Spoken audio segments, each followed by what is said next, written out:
The call came just past midnight, somewhere over the desert. The comms officer handed me the line, eyes lowered. "Sir, it's Sheriff Dalton. I'm sorry to inform you, your brother's been shot. Multiple times. He didn't make it." Silence. Then the next line cut deeper. "Your daughter was the only one with him. She's missing. We haven't seen her since yesterday."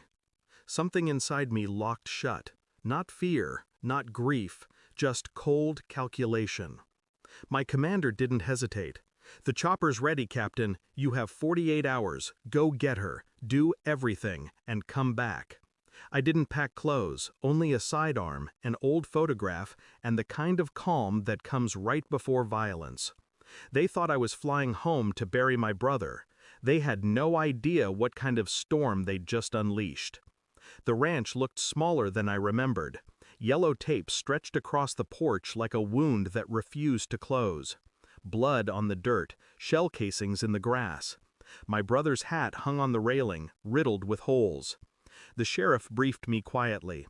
"Robbery gone wrong, maybe." But he hesitated. "Your daughter's prints were on one of the rifles." That word, prints, stayed with me. It crawled under my skin, nested behind my calm.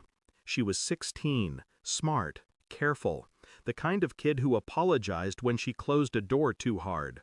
Something didn't fit. Inside the house, I found her phone on the counter. Cracked screen, last text unsent. He knows. I can't. Nothing after that. Her backpack was gone, so was her stepmother's car.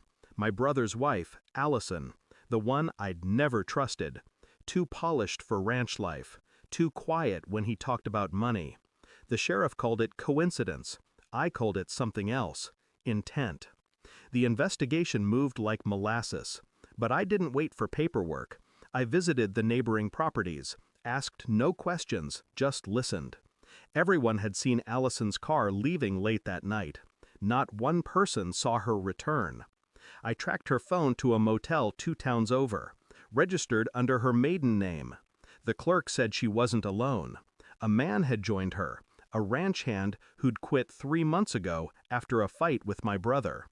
I started piecing it together. The sudden insurance increase, the cash withdrawals from the ranch account, and my brother's recent message, "You were right about her." That's when I knew. She hadn't just taken his money, she'd taken my daughter. But why? Then it hit me. My brother was sterile. A childhood injury he'd told no one about except me. And my daughter, Grace, born months after his wedding. She wasn't his, she was mine. The motel surveillance confirmed it. Allison, Grace, and the ranch hand, Mark. They left together 2 nights before the murder. Mark carried a duffel bag. Grace looked terrified. Allison was calm. I confronted the sheriff with the footage. He went pale. "You think they?" "I don't think," I said. "I know." The next morning, I found them before the police did. An abandoned rest stop near the border.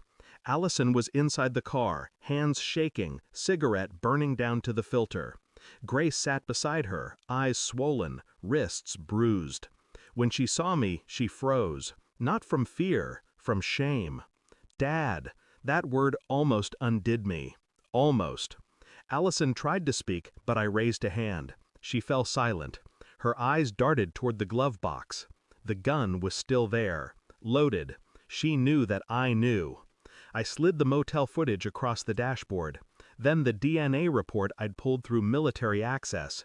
Paternity, 99.98%. Allison went white. Grace began to cry. "He found out," I said softly. "My brother confronted you, and you killed him." She didn't deny it. She just whispered, "He was going to take her away." I took the gun from the glove box, unloaded it, and set it in her lap. "This is your story now," I said. "You'll call the sheriff. You'll confess. You'll tell them where the money is." She stared at me, trembling. "And if I don't?" I leaned closer. "Then you'll have to live with me, knowing you don't get to choose anymore." She made the call. Her voice cracked halfway through, but she did it. When the sirens approached, I took Grace's hand and walked her outside. Allison's screams followed us, hollow and sharp, until the doors closed and the sound died in the distance. Grace sleeps now, safe at my sister's house. She doesn't know everything. Maybe she never will. I stood at my brother's grave this morning. The air was cold, still. I said nothing, just placed my insignia on the dirt and walked away. People think war changes you. They're wrong. It just teaches you how to keep your hands steady while your heart breaks. I went home with nothing left but truth, and the quiet satisfaction that justice, real justice, isn't loud. It's surgical. When I closed the door that night, I finally allowed myself to breathe. Just once. My brother's blood was avenged. My daughter was safe.